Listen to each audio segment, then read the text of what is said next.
আর আজকের ভিডিওর কমেন্ট বক্সে অবশ্যই বলে যাবেন কার কার বোন আছে আর কার কার আমাদের ভিডিও ভালো লাগে। হ্যালো গাইস, আসসালামু আলাইকুম। অনেক দিন পর নতুন একটা ব্লগ ভিডিও নিয়ে আপনাদের মাঝে চলে আসলাম।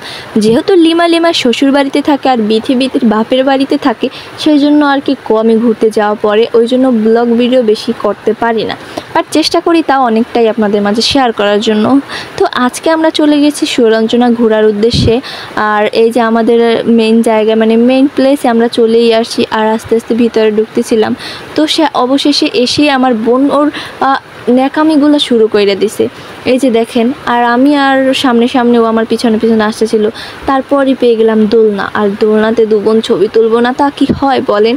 আর আমরা দু বোন পয়সা পড়লাম আর ন্যাকামিগুলো শুরু করে দিলাম।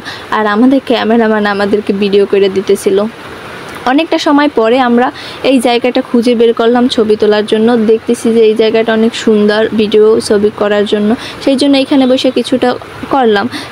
আর সব থেকে একটা মজার কথা শেয়ার করি, লিমা সব সময় বিথিকে ঘুরায়, কিন্তু বিথি লিমাকে ঘুরায় না, মানে লিমা ঘুরতেই চায় না। ওই জন্য আমাদের যতগুলো ঘোরানোর রিলস আছে সব সময় লিমা বিথিকে ঘুরাইছে, কিন্তু লিমা ঘুরে নাই, মানে ও ঘুরতেই চায় না।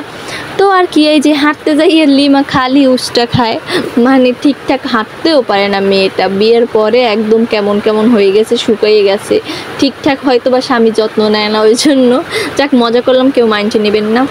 আর আমাদের ক্যামেরাম্যান এখানে বলতেছিল যে আপু আমি আর ভিডিও করে দিতে পারবো না, কারণ তোমরা খালি ঝগড়া করো আর বেশি বেশি ন্যাকামো করো, আমার একদম ভালো লাগে না। আর আমরা দেখেন আমরা কি ন্যাকামি করি বলেন, আমরা শুধু একটু খুনসুটি করি আর মজা করি। যাক, অনেক মজা করলাম। এখন বাড়ির উদ্দেশ্যে তো যেতে হবে, তাই না? অনেকটা সময় হয়ে গেছে, সন্ধ্যা প্রায় সন্ধ্যা, আর বাসায় যাইতে যাইতে একদম সন্ধ্যার বেশি হয়ে যাবে, তাই আগে থাকতেই আর কি বের হয়ে গেলাম। তো আজকের ভিডিও এই পর্যন্ত, সবাই ভালো থাকবেন, টাটা। নেক্সট ভিডিওর জন্য অবশ্যই অপেক্ষা করবেন।